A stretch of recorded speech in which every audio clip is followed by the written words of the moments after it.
Louvado seja nosso Senhor Jesus Cristo. Para sempre seja louvado. Bom dia, meu irmão, minha irmã, que é o Padre Daniel, da Paróquia de Santana, em São Joaquim, Antônio Carlos. Hoje é dia 15 de dezembro, sexta-feira.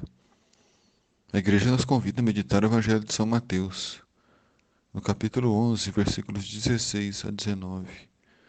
Naquele tempo, disse Jesus às multidões: Com que vou comparar essa geração? São como crianças sentadas nas praças, que gritam para os colegas dizendo: Tocamos flauta e vós não dançastes. Jesus sofreu muitas rejeições.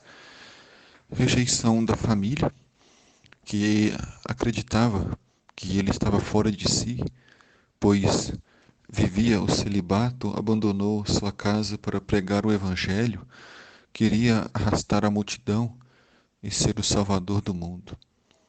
Com exceção de Maria Santíssima, São José e alguns poucos próximos a Jesus, o restante de sua família, de seus conterrâneos, não aceitaram a Jesus e a pregação do seu evangelho.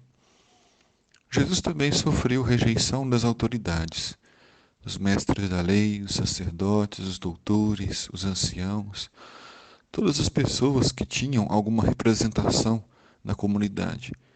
Rejeitaram claramente o evangelho porque tinham inveja, tinham ciúmes, tinham ódio de Jesus, porque a multidão, parte dela, gostava de ouvir Jesus. Jesus, ele era querido por uma parte do povo, e isso causava muita inveja e muito ciúme no coração das autoridades, que tinham medo de perder o poder, os privilégios que tinham. Os estrangeiros também, uma parte deles não gostavam de Jesus, porque existia entre os judeus e os estrangeiros brigas antigas, rixas antigas.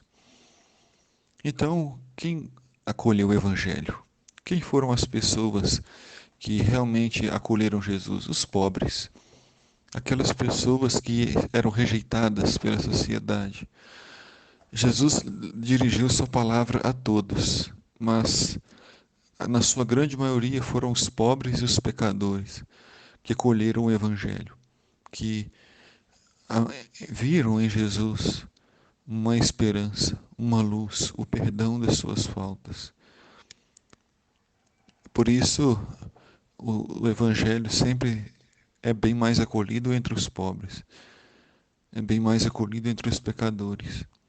Aqueles que são orgulhosos, aqueles que são vaidosos, prepotentes, quase nunca encontram tempo, encontram motivos para amar, adorar Jesus, porque não querem mudar de vida, não querem sair do comodismo, não querem abandonar o pecado.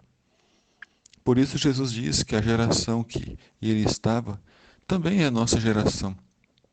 Eram como crianças, birrentas crianças, que não queriam se alegrar com as músicas felizes, não queriam ficar tristes com as músicas fúnebres. Por isso Jesus diz: Tocamos flauta e vós não dançastes. Entoamos lamentações e vós não batestes no peito.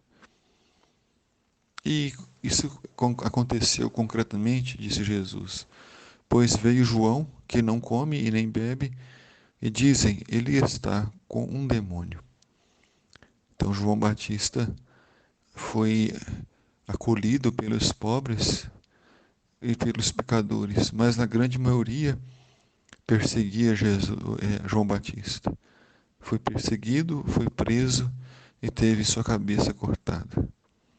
Depois veio Jesus, o Filho do Homem, que come e bebe e dizem é um comilão e um beberrão, amigo de cobradores de impostos e dos pecadores. Tudo que se faz não está bom, não agrada. Na nossa vida é muito importante nós vivermos com autenticidade, com amor e liberdade, sem querer agradar as pessoas, sem querer agradar a multidão, mas sempre procurando agradar a Deus. Não fazer a vontade das pessoas, mas fazer a vontade do Senhor, custe que custar. Com o tempo, a vida sempre dá razão àqueles que são misericordiosos, que são autênticos, aqueles que colocam a palavra de Deus em primeiro lugar. Por isso, termina o Evangelho dizendo: a sabedoria foi reconhecida com base em suas obras.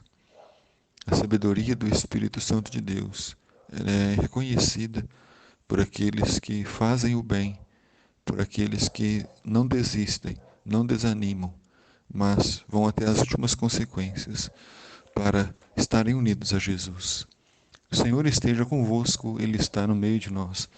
Abençoe-vos Deus Todo-Poderoso, o Pai, o Filho e o Espírito Santo. Amém.